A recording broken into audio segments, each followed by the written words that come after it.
Salut les amis, je reviens aujourd'hui pour une petite vidéo dripper. Je vais vous parler d'un dripper aujourd'hui, le Señorita. Alors, pour la petite info, moi je l'ai commandé, je l'ai acheté chez 3FVAP.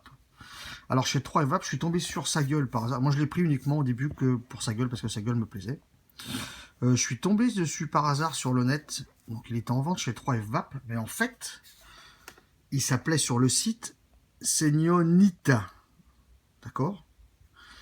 Donc je l'ai pris sur le site et j'ai fait des recherches plus tard, pas sur le coup, plus tard. Et il s'avère qu'il existe un original. Donc celui-là, c'est un clone, puisque maintenant j'en suis sûr. Il s'avère qu'il y a un original qui existe, fabriqué par Pistolité, c'est des Philippins. Voilà. Donc en fait, il s'appelle sur la boîte Señorita, il s'appelle Lato Señorita, c'est marqué dessus, mais sur le site, il est vendu comme Señorita. Donc c'est un peu moyen, moi ça m'a un petit peu induit en erreur. Oui et non, je m'en fous, on va les steaks, je veux dire, il marche bien. J'ai pas de problème, clones originaux, moi j'ai pas spécialement de problème là-dessus. Mais voilà, donc il s'appelle Señorita, mais sur le site il est vendu en tant que Señorita.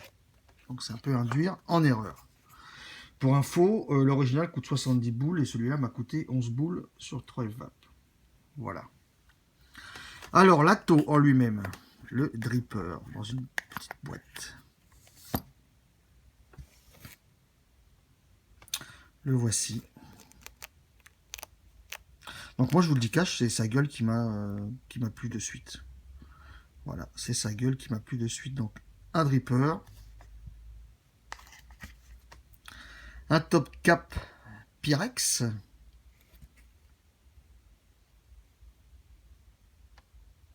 qui n'est pas très épais.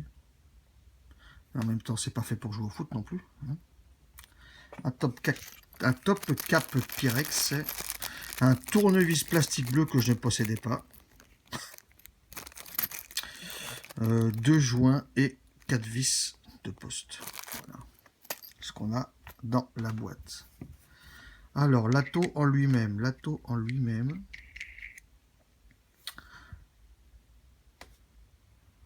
Alors, je vais regarder parce que normalement, il me semblait que j'avais ce qu'il fallait ici. Je ne me rappelle plus. Oui, j'ai...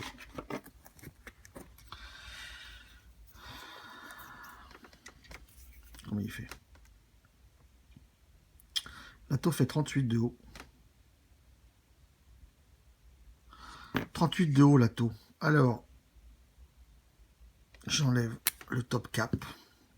Donc, top cap, top drip type d'une seule pièce. Ok. D'une seule pièce inox. Une seule pièce inox. Avec autour en haut. Donc, le drip type en... Alors, Delrin plastique, je sais pas. Noir. Donc, une grosse embouchure. Donc, ça, c'est une seule pièce. Une belle petite pièce. Bien réalisée. J'ai pas de défaut. Avec la gravure dessus. J'ai pas de défaut. L'intérieur est en dôme. L'intérieur est en dôme. Bien usiné. Hein, je vous laisse regarder, il n'y a pas de défaut.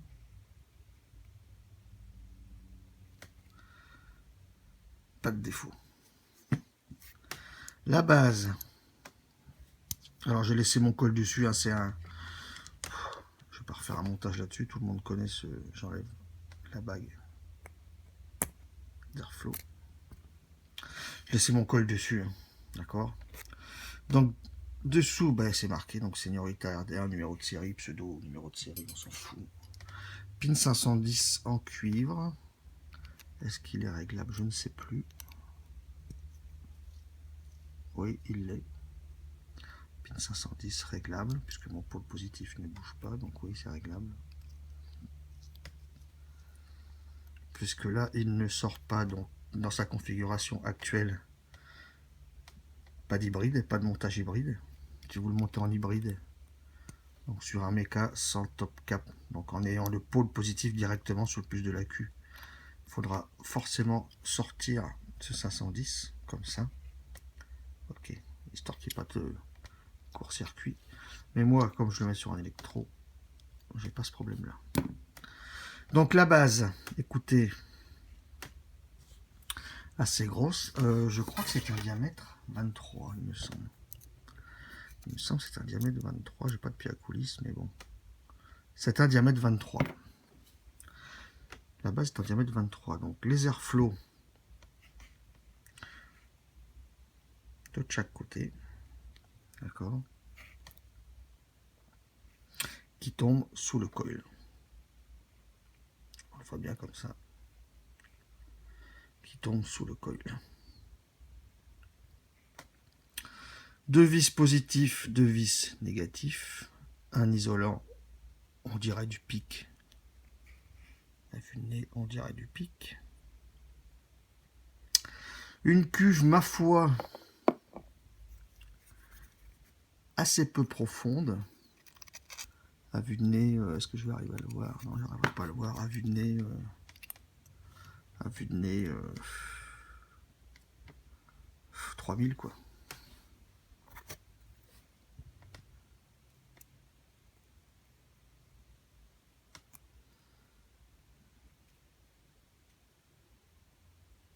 Ouais, c'est ça, 3000, 3000 et demi quoi. La cuve n'est pas très profonde. Alors quand on reçoit cet atto, perso, je me suis dit, merde, vu l'embouchure, c'est un dripper pour envoyer, et vu la cuve, deux puffs, il faudra recharger. Ça me semble un peu bizarre. Alors en fait, même si l'embouchure est large, vous allez voir après, c'est un dripper, surtout l'original, bon celui-là aussi, puisqu'il est fait pareil, axé quand même saveur. Même si sa gueule laisse penser le contraire, c'est un dripper qui est quand même axé saveur. Je vais vous expliquer après quand je vais vaper. Mes impressions sur ce dripper. Donc moi j'ai fait un montage en nichrome, je crois, je suis à 0,2, 0 des poussières, un truc comme ça. Ici vous avez deux joints toriques donc, qui tiennent bien, sans trop forcer, mais qui tiennent bien, que ce soit l'inox ou le pyrex. Ça tient, voilà. Et la bague d'airflow est réglée, se règle avec deux billes sur ressort. Chaque côté. La bague d'airflow, je la mets, se règle assez facilement. Donc là, comme il est propre et sec, on a une impression de frottement, forcément. Métal sur métal, on a l'impression de frottement. À force de vaper avec la chaleur et la condensation, on n'a plus d'impression de frottement. Bref. Donc une base peu profonde quand même, je trouve. Mais bon, je vais vous montrer après comment je vape avec. Ça ne me pose pas spécialement de problème. Et donc la cloche Pyrex. La cloche Pyrex qui, elle aussi, est en dôme dedans. Pareil.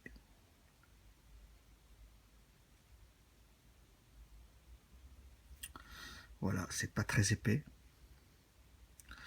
Je sais pas si c'est la même épaisseur pour l'original, j'en sais rien. C'est pas très épais, mais bon, c'est relativement, je pense quand même, costaud. Donc le montage, je l'ai déjà fait. Les vis de poste, j'ai pas eu beaucoup de problèmes. C'est le deuxième montage que j'ai fait dessus. Écoutez, ça prend bien. J'ai pas de soucis. Les trous des postes. Ah, voilà, celle-là, elle avait bougé. Il suffit que je dise que c'est bon pour que ça ait bougé. C'est bon.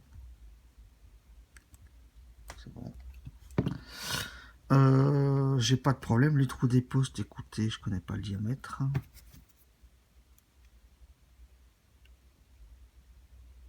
Allez, 1,5. 1,5 mm, trou des postes, je pense, là-dessus.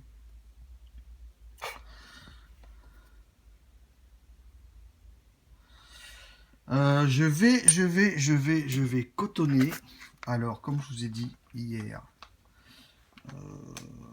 moi j'ai pas de problème avec le kendo, surtout sur le dripper. Donc, je vais cotonner ça. Je vais en prendre une petite bande.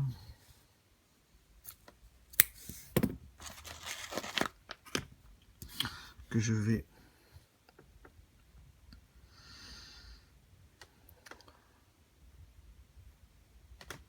que là j'en ai assez. Bon, c'est pas sûr. Si, peut-être. Peut-être, si. Je vous ai dit, hein, pas besoin d'en mettre des masses, hein, de ce coton. Ça, c'est mon avis.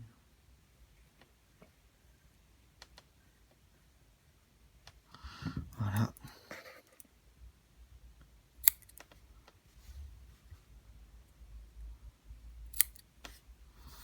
Voilà. Pour un.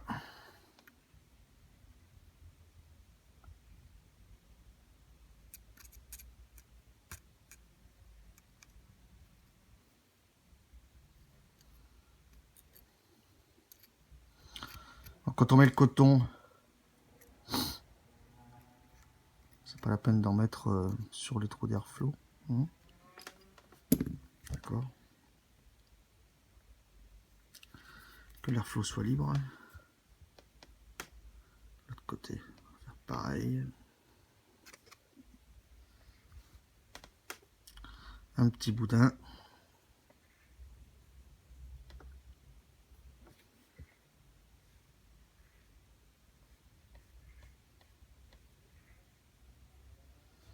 Voilà, suffisant.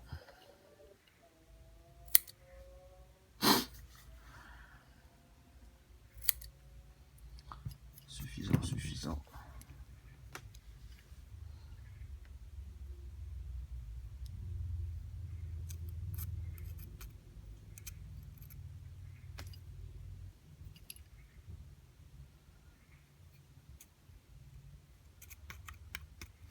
Voilà.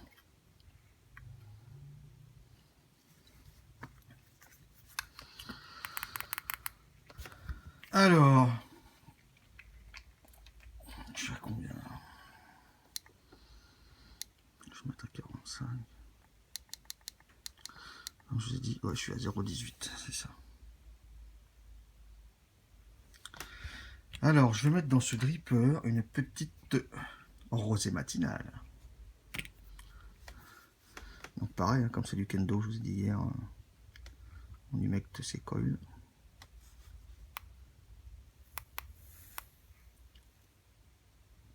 C'est quoi ça boit?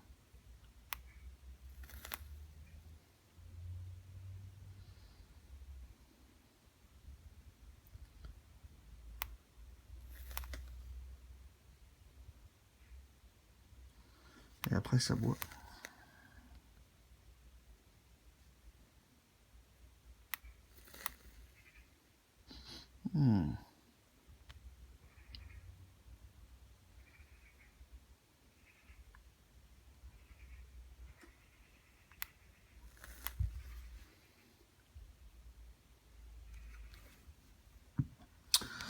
Voilà, écoutez. Quand je vais en mettre un petit peu plus. De toute façon, on va se retrouver sur ma tronche pour voir comment ça va. Puis je vais vous dire ce que j'en pense. A de suite. On se retrouve sur ma ganache. Toujours pareil. Donc là, j'ai mis... J'en mets un petit peu la rosée matinale. Je n'ai pas encore vapé avec. Donc en faisant attention, alors c'est pas un remplissage de bourrin. Vous avez vu, l'airflow est sous les coils. La cuve est pas très grosse. Donc c'est pas un remplissage de bourrin. Je vais monter un petit peu. Ce dripper, je l'utilise. Allez, j'y trouve du plaisir entre 55 et 65 max. Au-dessus, bon, pas aller au-dessus, hein. Mais vu la grosseur de la cuve et vu surtout, je vais vous expliquer une chose, vu surtout l'airflow, même s'il y a, quoi qu'il arrive sur les deux cloches, un gros tirage. D'ailleurs, je vous ai pas donné l'info tout à l'heure. Comment ça fait l'intérieur, ça? 14 mm d'intérieur. 14 les deux. 14 mm d'intérieur. Même s'il y a une grosse embouchure, l'airflow, c'est aérien, c'est un dripper, c'est pas ultra aérien. Donc si on met trop de patates, si on met 100 watts là-dessus, vu l'airflow qui arrive, ça va être trop chaud, ça n'aura pas de goût. Ok. Donc là, je lui mets le Pyrex.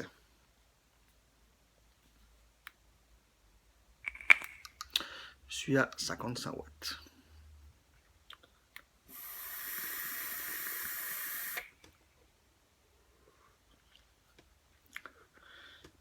Si quelqu'un prend ce dripper, il va voir de suite au tirage, c'est pas un truc de malade, quoi.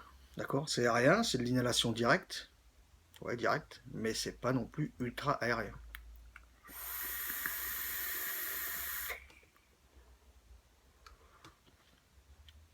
À 55 watts, ma rosée matinale est un petit peu légèrement tiède. Si je monte au-dessus, ça va être chaud, donc ça va pas être bon.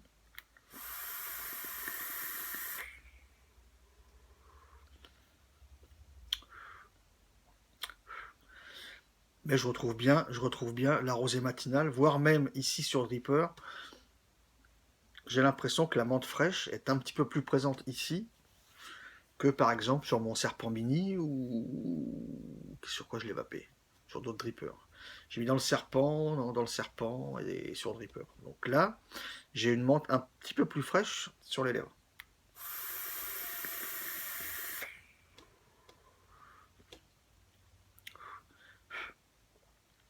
Avec le top cap Pyrex.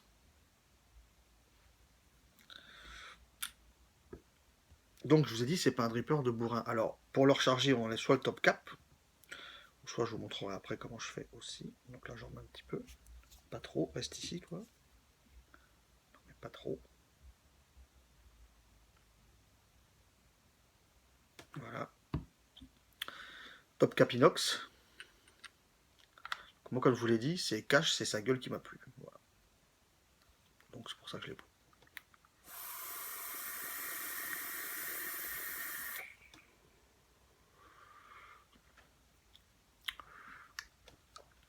Ça marche très bien, les saveurs sont bien présentes.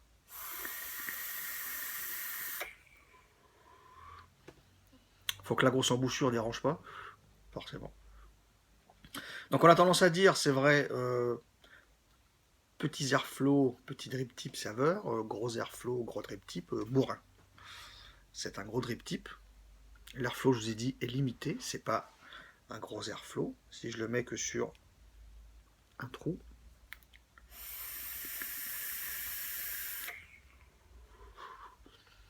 on fait du direct, c'est un petit peu plus tiède et un hit plus important. Je préfère avoir les deux grands ouverts. Donc pourquoi, même s'il a une grosse embouchure, pourquoi il est quand même axé saveur? C'est pas le dripper du siècle, mais au niveau des saveurs, on est vraiment pas mal. Parce que d'abord, donc la cloche est en dôme, il y a un gros drip top, ok. Les airflows sont limités. Alors, je suis pas un ingénieur des fluides, etc. Mais dans mes études, j'ai fait un petit peu de, j'ai eu droit à des cours quand même sur l'air, l'écoulement de l'air, etc. Si vous mettez, si vous soufflez de l'air dans un petit tuyau et une grosse sortie, ça va sortir un petit peu, comment on pourrait dire, ça va pas tout sortir d'un coup rapidement. Par contre, si on fait rentrer de l'air dans un gros tuyau et qu'on met un petit à la sortie, ça va être fort en pression. Là, c'est petit à l'entrée et gros à la sortie. Ce qui fait que l'air rentre à la vitesse à laquelle on aspire. Il y a le dôme, mais je pense que tout ne sort pas d'un coup et tout, ça doit faire des flux dedans. Ce qui fait que, moi je pense, pour les saveurs, ça doit y jouer.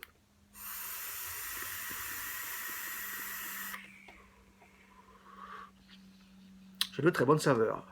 Si je dois recharger sans vouloir enlever mon top cap, moi ce que je fais, vu qu'on voit bien dedans, d'accord, vu qu'on voit tout, quand je remplis pas directement sur le coil, je remplis sur les pattes des cotons. Donc je mets grosso modo, je visse les pattes, et je mets grosso modo 3 gouttes par patte. Voilà. 3 gouttes par patte, et je pense que je peux tirer 3-4 puffs, quoi. 5. Voilà. Si ça venait à couler, parce que ça m'arrivait un tout petit peu, si je mets une goutte ou deux de trop, ça m'arrivait un petit peu que ça vienne là, sans que ça coule, puisque je n'aurais pas rempli comme un bourrin. À la première taf, c'est parti.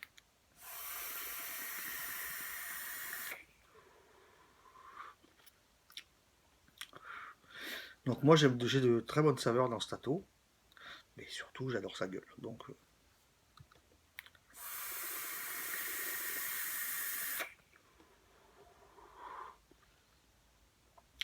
je vais pas le monter plus. Moi avec cette rosée je suis bien 55 watts sur ce Reaper. Et on fait pas des concours de wattage quoi. Le but c'est de trouver quand même du plaisir et d'avoir une bonne vape. Donc sur cet atto, au-dessus de 65, ça devient quand même plus chaud, vu que l'airflow n'est pas très important. Comment il fait l'airflow, tiens d'ailleurs. Sorti la règle aujourd'hui, c'est un truc de déglingo. Les fenêtres font, allez, quasiment 3 de longueur sur, sur 1,5 presque 2. Donc c'est pas des gros airflow.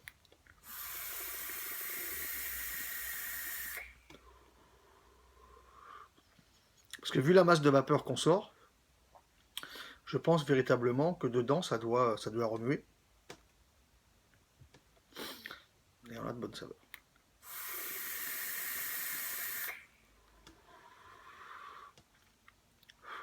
J'aime bien m'en servir.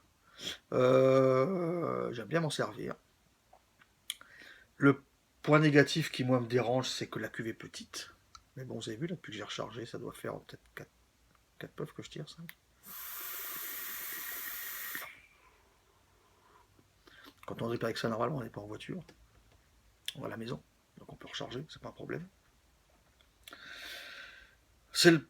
Moi, c'est le point négatif que j'ai. Voilà, c'est uniquement la cuve qui est pas très profonde. Je pense qu'il y aurait la place d'en faire un peu plus. Je pense. Il y aurait la place de creuser un peu plus la cuve. Voilà. Mais j'adore sa gueule. Après, sur 3 vape où je l'ai acheté, moi, 11$ pour un dripper avec 2 cloches. Voilà quoi.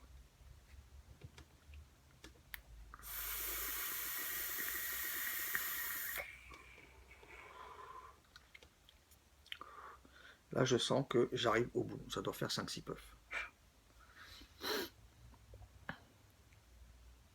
Et avec ce coton, on a un goût, quand on arrive à la fin, de coton chaud. Crame pas de suite. Autre avantage que j'ai pas dit hier.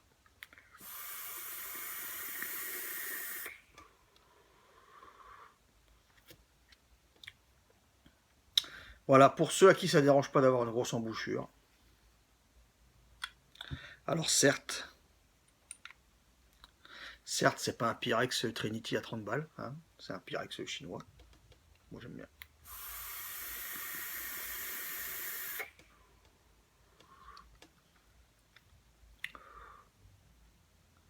Les saveurs sont quasiment pareilles entre les deux. Un petit peu plus prononcé sur l'inox, je pense.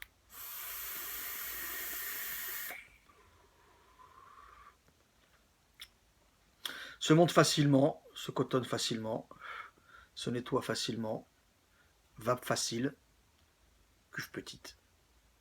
C'est le petit défaut que je trouve, c'est la cuve petite. Voilà.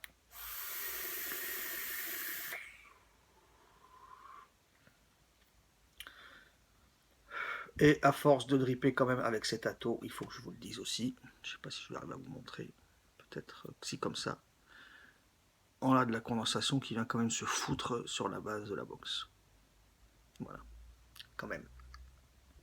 Mais c'est tout. Je vous laisse, je vous dis à bientôt en vous souhaitant une très bonne vape. À bientôt.